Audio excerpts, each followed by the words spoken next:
Good afternoon. My name is Andrea Fernández, and I am joined by Eric Moed and Emily Bauman. On behalf of our panel, I'd like to thank you for joining us. Today, we will be presenting Mediating Heritage, layering cultural paths to trace urban futures.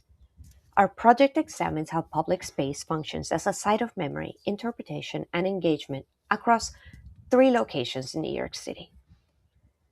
Additionally, we propose approaches that make layered memory more visible to and participatory for the contemporary public, concluding with a discussion on their shared themes.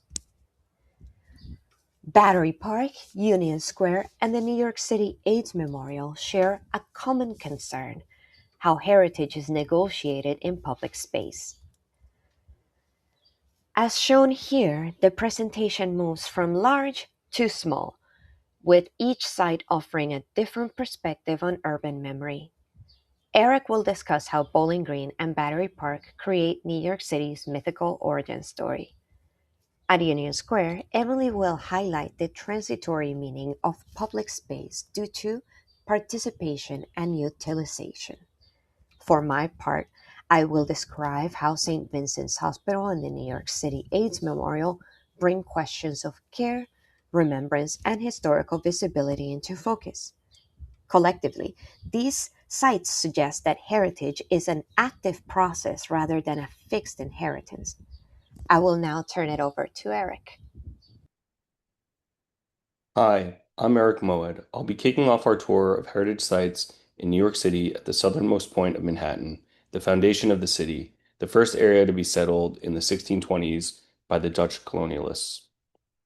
My slides will be centered on two sites, Battery Park, the first park in Manhattan, and Bowling Green, an adjacent civic space around the corner from the New York Stock Exchange, also known as Wall Street.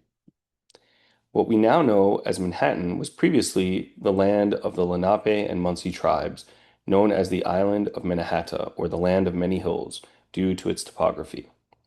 Prior to European settlement, the southern tip of Manhattan was part of the Lenape homeland known as Lenapehoking. The harbor environment supported fishing, shellfish harvesting, and trade networks connecting the Hudson Valley and the coastal regions. For centuries, the Lenape cycled between living on the coast and riverbanks of Minnehaha to fish and gather plants, moving inland in the fall and winter to hunt and farm. They lived in sturdy dome-like wigwams and larger multi-family longhouses like the ones pictured here. However, when visiting or traversing New York City, whether as a tourist or denizen, one would seldom learn about the indigenous life, culture, and presence on this land, as the present public monument landscape focuses on the supposed sale of the land from the indigenous Lenape people to Dutch Governor Peter Minuit and the Dutch colonialists. Not only do New York City's public histories omit large parts of Native history, they furthermore tell conflicting narratives about the supposed sale of the island. The widely repeated story that Peter Minuit purchased Manhattan from indigenous inhabitants reflects European interpretations of land ownership rather than indigenous systems of shared land use and stewardship. The location of the sham sale itself is unclear. Pictured here are two monuments, each claiming to be at the location of the sale: a flagpole dedicated by the Dutch government in the southernmost tip of Manhattan, and another, a boulder donated by the American Legion at one of the northernmost parts of Manhattan. This myth is further perpetuated in the Castello Plan Monument and New Amsterdam Pavilion, both paid for and dedicated in 2011 by the Dutch government. Popular folklore claims that the sale of Mannahatta was a massive swindle, an entire island sold for $24 worth of beads. In reality, the Lenape peoples did not believe in European-style land ownership. Most historians suggest the Lenape thought they were granting shared hunting or use rights rather than permanently giving away the land itself. In spite of these differing and sometimes false tellings of early colonial settlement on the island, both the seal and flag of the city of New York further memorialize this contested history. The official colors of the flag of the city of New York, orange, white, and blue, are taken directly from the Dutch prince's flag, originally designed during the Dutch Revolt by William of Orange. These very colors have now become synonymous with New York City, including many of its major league sports teams, though their Dutch colonial origins are almost entirely unknown. Amidst the sea of blue and orange and monuments to the Dutch and American colonial narrative, there are several downtown Manhattan examples of counter-monuments. The first one is hidden in plain sight, right in front of the Smithsonian's National Museum of the American Indian. If one looks closely, beneath the ornate statuary representing Europe and America on the building, formerly the U.S. Customs House, there is a humble outdoor exhibition. Several plaques, authored by Native American scholars and peoples, tell the founding story of New York from the indigenous perspective, a rebuke of the many monuments surrounding this site, which tell a very different story. Across a small plaza from the museum lies one of America's first public spaces, Bowling Green. Bowling Green was formerly the home of a stately equestrian statue of King George III. However, during the American Revolution, the King George statue was destroyed in 1776. This symbolized the rejection of imperial authority and marked Bowling Green as a foundational site of American revolutionary memory. Though again, due to the absence of this statue, this is seldom known. So why is New York City, a place known for its toughness and grit, littered with monuments and souvenirs that sanitize history? Why do we not speak of the multiplicities of stories, the threads that, woven together, represent the blueprint for how we got here? Where is our thirst for real, unvarnished heritage? Using examples such as Konstantin Boehm's Souvenirs for the End of the Century, I have proposed several tchotchkes, small trinkets or souvenirs, to round out the history of New York City. To honor the site of the destruction of the statue of King George and make the invisible site of revolution visible, push puppets can give people the opportunity to topple their very own royal equestrian statue. And what of the ongoing contested indigenous history of New York City? Instead of stocking conventional New York City merchandise, perhaps souvenirs for this century can speak to different eras, unknown or suppressed histories. An imagined flag of the Lenape-Hoking, a snow globe featuring the island of many hills in its natural form, or a scarf with Lenape iconography and weaving patterns. Perhaps these interventions, while small in scale, can take on the largesse of the hegemonic stories which we are so bullish about, yet rarely stand up to. Thank you.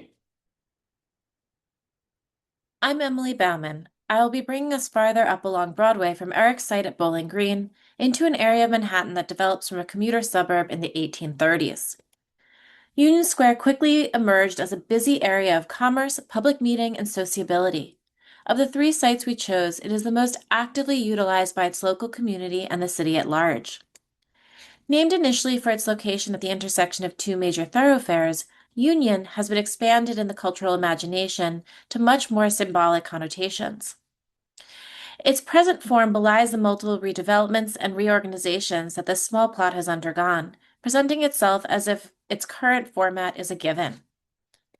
However, the large Northern Plaza is a reminder of the park's entanglement with socialist and nationalist history, when the open space was first introduced as a muster ground for protests and events. Meanwhile, the George Washington equestrian statue, nestled at the apex of the triangle created by the stepped Southern Plaza, reminds us of the statue's participation as the center point in rallies from the Union mass meeting at the dawn of the Civil War, to labor strikes during the Great Depression, to the central site of commemoration in the days following 9/11. Originally allocated as Union Place by the 1811 Governor's Plan, the area was quickly developed due to the real estate efforts of Samuel Ruggles, who pushed to transform the park from that awkward elongated strip into an aesthetically pleasing oval. Additions to the park and events held on its site successfully transformed the neighborhood into a high-end residential and shopping district known as Ladies' Mile. The addition of a massive fountain to celebrate the opening of the Croton Aqueduct established the park as a representation of the, quote, ideal of public health, end quote, while the 1856 installation of Henry Kirk Brown's equestrian statue cemented Union Square as a new center for the city, its beautification, and its civic pride. 5 days after the declaration of the Civil War, on April 20th, 1861, 100,000 people congregated in Union Square to organize the Union Defense Committee. And in 1864, a temporary building was erected in Union Square for the Metropolitan Fair, solidifying the park's place as a center of Union activities. Samuel Ruggles gave the fair's opening remarks, connecting Washington's celebratory march up Broadway to the park site and statuary, thereby tying it to the country's history of revolution, its constitution, and changing the association of the park's name to reflect its role in the defense of the Union, making it a symbol for democratic ideals and nationalism. After the Civil War, the park continued to be used for highly orchestrated events and protests, during which temporary platforms were added to the base of the Washington statue, accompanied by banners, lights, and fireworks, sometimes blocking the streets for days at a time.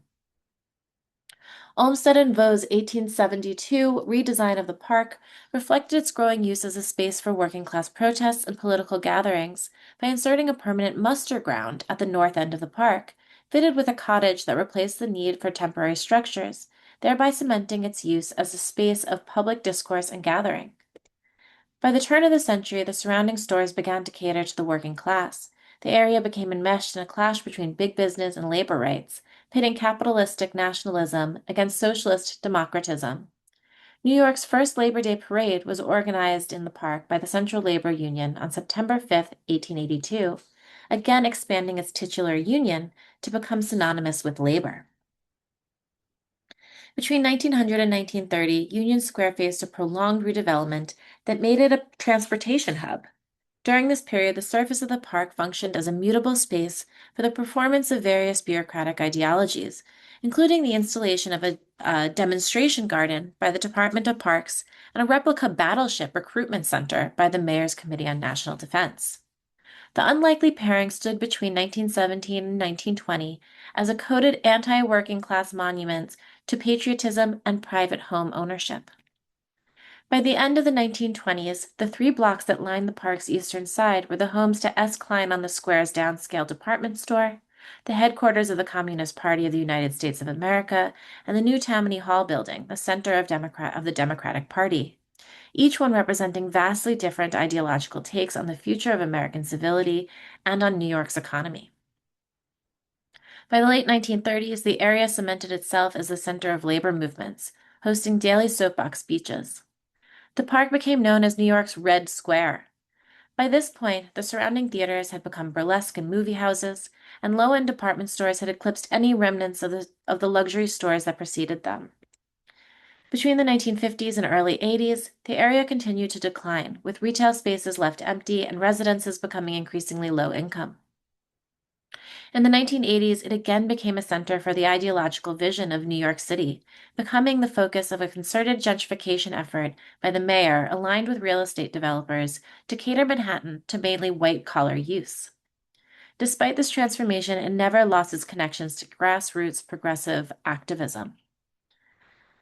The current rejuvenated park is a result of a continual process of regentrification since the 1980s. The central oval of the park is neatly laid out as a tree-covered surveillable space organized around its 5 main sculptural monuments, each representing a nationalistic ideal. While meant to solidify union as meaning capitalistic patriotic unification, the historical ad hoc nature of the park's usage has continued to rear its head. Farmers and holiday markets take place on the 2 large plazas at its north and south ends. Rallies gather in these same places, and spontaneous occurrences of art, performance, and encounter, as well as ritual ones like chess games, take place there regularly. This use and the open design of these 2 spaces are entangled with the park's history as a site that has historically negotiated opposing and transient significations simultaneously, pointing to how the meaning of the park relies on its flexibility, transient structures, and signs. The ephemeral elements of signs, temporary structures, banners, and performance have consistently redefined the meaning of union and its name through utility rather than physicality or permanence. I therefore propose that Union Square is ripe for re-enlivening its past by making visible how it has simultaneously supported contradictory ideologies that make it an ideal public space for discourse. By representing the conflicting signs and posters of the past throughout the park and across its accompanying buildings, this polyphonic significance becomes visible, not just as a present case, but as its legacy. in the way the site was utilized for interactive memorialization in the 10 days following 9/11.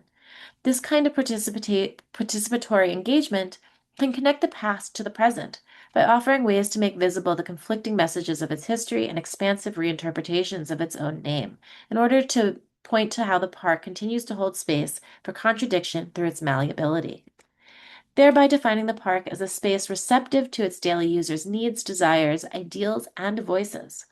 Union Square becomes a site of potential for not just engaging in civic and social pursuits, but one that proves that America's union has withstood discord and cacophonous dissonance. From Union Square, we now move to the West Village. Andrea will continue from here. Thank you, Emily. My project, Lesbian Geographies of Care, shifts west to Greenwich Village, which became the global epicenter of the AIDS crisis during the 1980s. This year marks 40 years since 1986, one of the deadliest 12 months of the epidemic in New York City. The locations shown here: 1. The West Village, 2. The O'Toole Building, 3. The Memorial, and 4. The luxury building now occupying the former St. Vincent's Hospital lot itself, form what I describe as a geography of care. Collectively, the sites reveal how memory persists through caregiving networks, archives, and community practice. Dedicated in 2016 on a triangular parcel adjacent to the former St. Vincent's campus, which closed in 2010, the memorial commemorates those affected by the epidemic. As you can see here, it occupies only a small fragment of the landscape once dedicated to care. This raises a central question: whose histories become visible and whose remain difficult to see? AIDS generated its own visual language of activism, mourning, and resistance.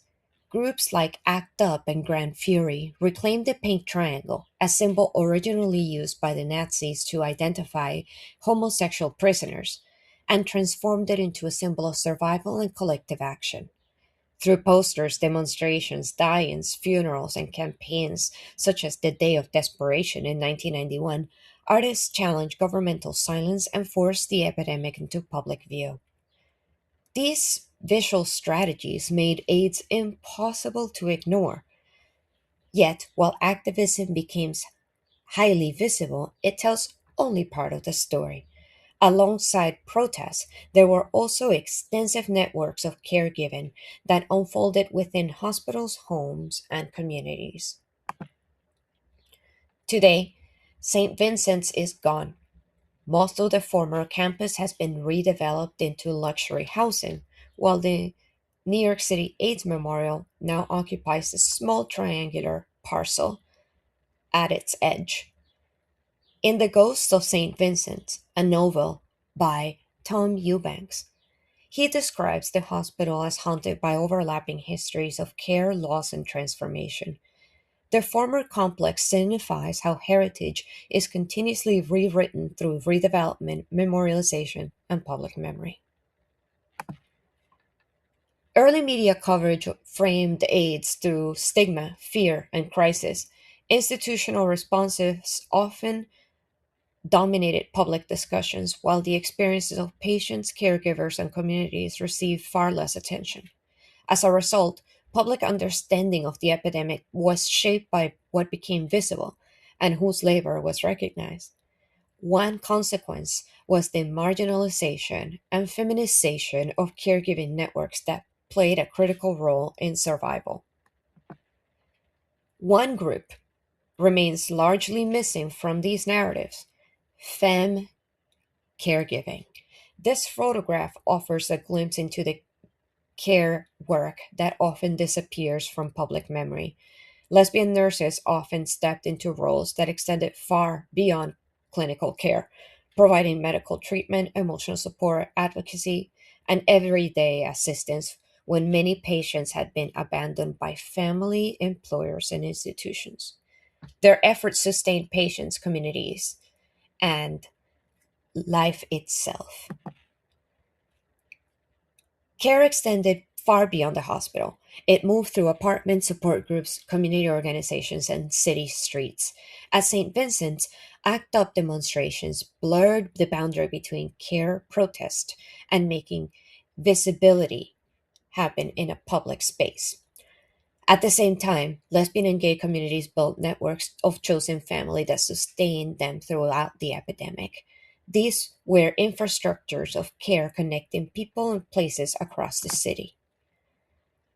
Community accounts make this history visible. Organizations like Youth Co. and The Body document how queer women organize food delivery, housing, transportation, advocacy, emotional care, often without recognition. Bereavement groups and public mourning practices reveal that caregiving function as both survival and remembrance itself. Care is a memorial. Yet, much of this labor is left no monument, no physical monument, that is. What remains are traces preserved through archives and collective memory. The people who built these networks did not disappear. Activists such as Linda McKinney helped sustain lesbian communities of care, visibility, and resistance. This portrait reminds us that the people who performed this work were not anonymous. Served through community archives, Linda McKinney's image demonstrates how memory often endures through people, relationships, and documentations rather than physical monuments. Memory does not survive through monuments alone. It also survives through archives, photographs, activist projects, and stewardship. The materials shown here, a health kit containing condoms, information, lubricants, and other materials that we are unable to see, and the educational trading cards that corresponded with this tchotchke, demonstrate how memory can be carried through everyday objects and community practices.